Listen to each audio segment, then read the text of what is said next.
Hello friends, welcome to my channel. ഞാൻ ഇന്ന് butter ചിക്കൻ്റെ റെസിപ്പിയുമായിട്ടാണ് വന്നിരിക്കുന്നത്.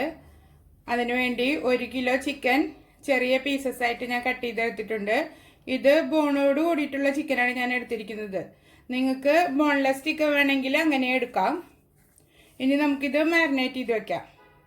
1 table spoon ginger garlic paste, 1 teaspoon മുളക് പൊടി, 2 ടേബിൾ സ്പൂൺ ലെമൺ ജ്യൂസ്, പാകത്തിന് ഉപ്പ്, ഇതെല്ലാം ചേർത്ത് നന്നായി തിരുമ്മി 20 മിനിറ്റ് മാറ്റി വയ്ക്കാം. മുളക് പൊടി നിങ്ങളുടെ എരിവിനനുസരിച്ച് കൂട്ടിയും കുറച്ചൊക്കെ ചേർക്കാം കേട്ടോ. ഒരു 20 മിനിറ്റ് നമുക്ക് ഇത് റെസ്റ്റ് ചെയ്യാൻ വയ്ക്കാം. ചിക്കൻ മാരിനേറ്റ് ചെയ്ത് വെച്ചിട്ടുള്ള സമയം കൊണ്ട് ഒരു മസാല റെഡിയാക്കാം. അതിനുവേണ്ടി ഒരു പാൻ അടുപ്പത്ത് വെച്ച് ചൂടാക്കിയെടുക്കാം. അതിലേക്ക് 2 ടേബിൾ സ്പൂൺ ബട്ടർ ഇട്ട് കൊടുക്കുക. ഇതൊരു 2 ടേബിൾ സ്പൂൺ ഉണ്ടാവും. ബട്ടർ മെൽറ്റായിട്ട് വരുമ്പോൾ 1 ടേബിൾ സ്പൂൺ ഓയിലും ഒഴിച്ച് കൊടുക്കുക. നന്നായി ചൂടാവട്ടെ. ബട്ടർ മെൽറ്റായിലേക്ക് 4 വലിയ സവാള കട്ട് ചെയ്തത് ഇട്ട് കൊടുക്കുക. ഇത് ചെറിയ പീസാക്കി കട്ട് ചെയ്യണമെന്നില്ല, കാരണം ഇത് നമ്മൾ മസാല റെഡിയാക്കിയിട്ട് അരച്ചെടുക്കാനുള്ളതാണ്. അപ്പോൾ അതുകൊണ്ട് വലിയ പീസാക്കി കട്ട് ചെയ്തെടുത്താലും മതി. 1 കിലോ ചിക്കനിലേക്ക് 4 സവാള, വലിയ സവാള വേണ്ടി വരും. ഇത് വാട്ടിയെടുക്കാം. ഒരുപാട് സമയം വാട്ടണമെന്നൊന്നുമില്ല, ഒന്ന് വാടി കിട്ടിയാൽ മതി. ഒരല്പം ഉപ്പ് ചേർത്ത് കൊടുക്കാം.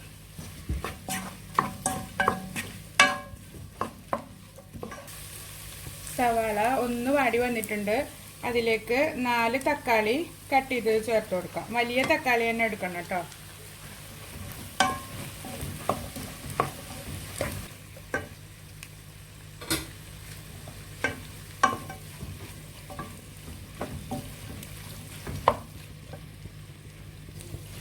തക്കാളിയും ഒന്ന് വാടി വരട്ടെ.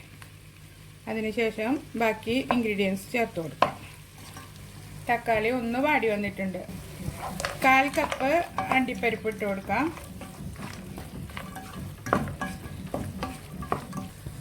1 teaspoon ginger garlic paste, 1 teaspoon മുളക് പൊടി. കാശ്മീരി മുളക് പൊടിയാണ് ഞാൻ ഉപയോഗിച്ചിരിക്കുന്നത്. പാകത്തിന് ഉപ്പ്, 1 table spoon vinegar, 1 teaspoon garam masala powder, 1 teaspoon പഞ്ചസാരയും ചേർത്ത് 1 കപ്പ് വെള്ളം ഒഴിച്ചിട്ട് ഇത് വേവിച്ചെടുക്കണം. പഞ്ചസാര, 1 കപ്പ് വെള്ളം നന്നായി ഇളക്കി മിക്സ് ചെയ്തതിന് ശേഷം മൂടി വെച്ചിട്ട് ഒരു 20 മിനിറ്റ് വേവിച്ചെടുക്കണം. അതല്ല, നിങ്ങൾക്ക് ഇങ്ങനെ ഈ മസാല ഉണ്ടാക്കിയിട്ട് കുക്കറിലിട്ടിട്ട് ഒരു വിസിൽ വരെ വേവിച്ചെടുത്താലും മതി. മസാല നന്നായി വെന്ത് വന്നിട്ടുണ്ട്. ഇനി നമുക്കിത് ചൂടാറാൻ മാറ്റി വയ്ക്കാം. ആ സമയം കൊണ്ട് ചിക്കൻ വറുത്തെടുക്കാം. ഒരു പാൻ അടുപ്പത്ത് വെച്ച് ചൂടാക്കിയെടുക്കാം. നന്നായി ചൂടായി വരുമ്പോൾ അതിലേക്ക് ഓയിലും ബട്ടറും മിക്സ് ചെയ്ത് ഒഴിച്ച് നമുക്ക് ചിക്കൻ ഫ്രൈ ചെയ്തെടുക്കാം. പാൻ ചൂടായതിലേക്ക് ഒരു 2 ടേബിൾ സ്പൂൺ ബട്ടർ ഇട്ട് കൊടുക്കാം.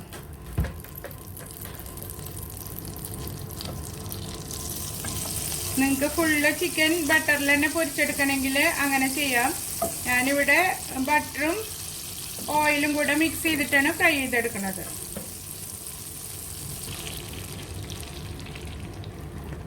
നന്നായി ചൂടായി വരട്ടെ. എന്നിട്ട് നമുക്ക് അതിലേക്ക് ചിക്കൻ ചേർത്ത് കൊടുക്കാം.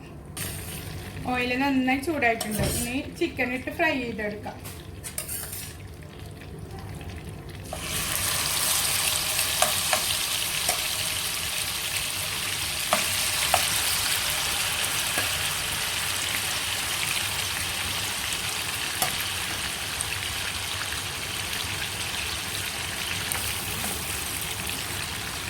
കുറേശ്ശെ ഇട്ട് ഫ്രൈ ചെയ്തെടുത്താൽ മതി.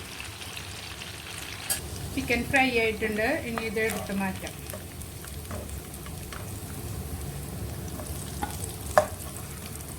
ക്രിസ്പി ആക്കി പൊരിക്കേണ്ട ആവശ്യമില്ല. ഇത് ഇനി നമ്മൾ മസാലയിൽ ഇട്ടിട്ട് വേവിക്കുകയും ചെയ്യും. ബാക്കി ചിക്കനും ഫ്രൈ ചെയ്തെടുക്കാം.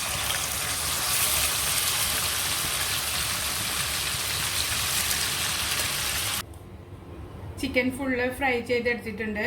ഇനി ചൂടാറാൻ മാറ്റി വെച്ച മസാല അരച്ചെടുക്കാം. അതിനുവേണ്ടി ഒരു മിക്സിയുടെ ജാർ എടുത്തിട്ട് ഉള്ളിയും തക്കാളിയും ഒക്കെ വേവിച്ച് വെച്ചത് ഇട്ട് കൊടുക്കാം. നല്ല പേസ്റ്റ് രൂപത്തിൽ അരച്ചെടുക്കണം.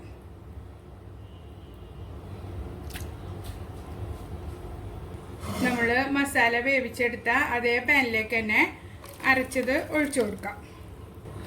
എന്നിട്ട് ഇതൊന്ന് ചൂടാക്കി എടുക്കാം. മിക്സിയിലുണ്ടായിരുന്ന മസാല അല്പം വെള്ളം ചേർത്ത് ഒന്ന് മിക്സ് ചെയ്തിട്ട് ഒഴിച്ചു കൊടുത്തിട്ടുണ്ട്.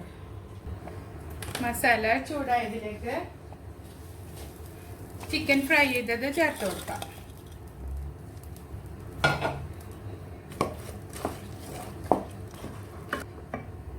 അതിലേക്ക് 1 table spoon butter, 1 table spoon fresh cream എന്നിവ ചേർത്ത് ഇളക്കി കൊടുക്കാം.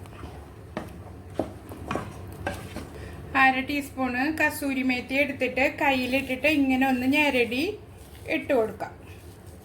അത് നന്നായി ഞെരടി ഇടണം.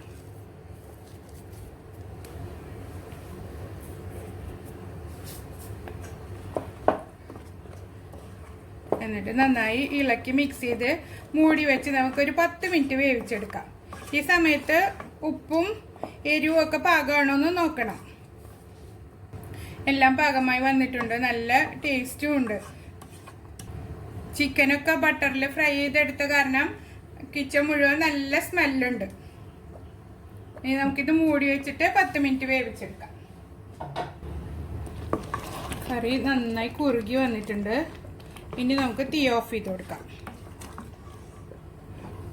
ഒരു 10 മിനിറ്റ് മൂടി വയ്ക്കാം നമുക്ക്. എന്നിട്ട് സർവിങ് ഡിഷിലേക്ക് മാറ്റി ക്രീം കൊണ്ട് ഗാർണിഷ് ചെയ്തെടുക്കാം. കറി സർവിങ് ഡിഷിലേക്ക് മാറ്റിയിട്ടുണ്ട്. ക്രീമും കസൂരി മേത്തിയും കൊണ്ട് ഗാർണിഷ് ചെയ്തിട്ടുണ്ട്. ഇത് റെസ്റ്റോറൻറ്റ് സ്റ്റൈലിലാണ് ഞാൻ ഉണ്ടാക്കിയിരിക്കുന്നത്. നിങ്ങൾ ഇനി പാർട്ടിക്ക് വേണ്ടി ഉണ്ടാക്കുകയാണെങ്കിൽ അല്പം ഫുഡ് കളർ വേണമെങ്കിൽ ചേർത്ത് കൊടുക്കാം കേട്ടോ. എൻ്റെ മോളുടെ ഫേവറേറ്റ് ഡിഷാണിത്. എല്ലാ മക്കൾക്കും അമ്മമാരുണ്ടാക്കി കൊടുക്കണം.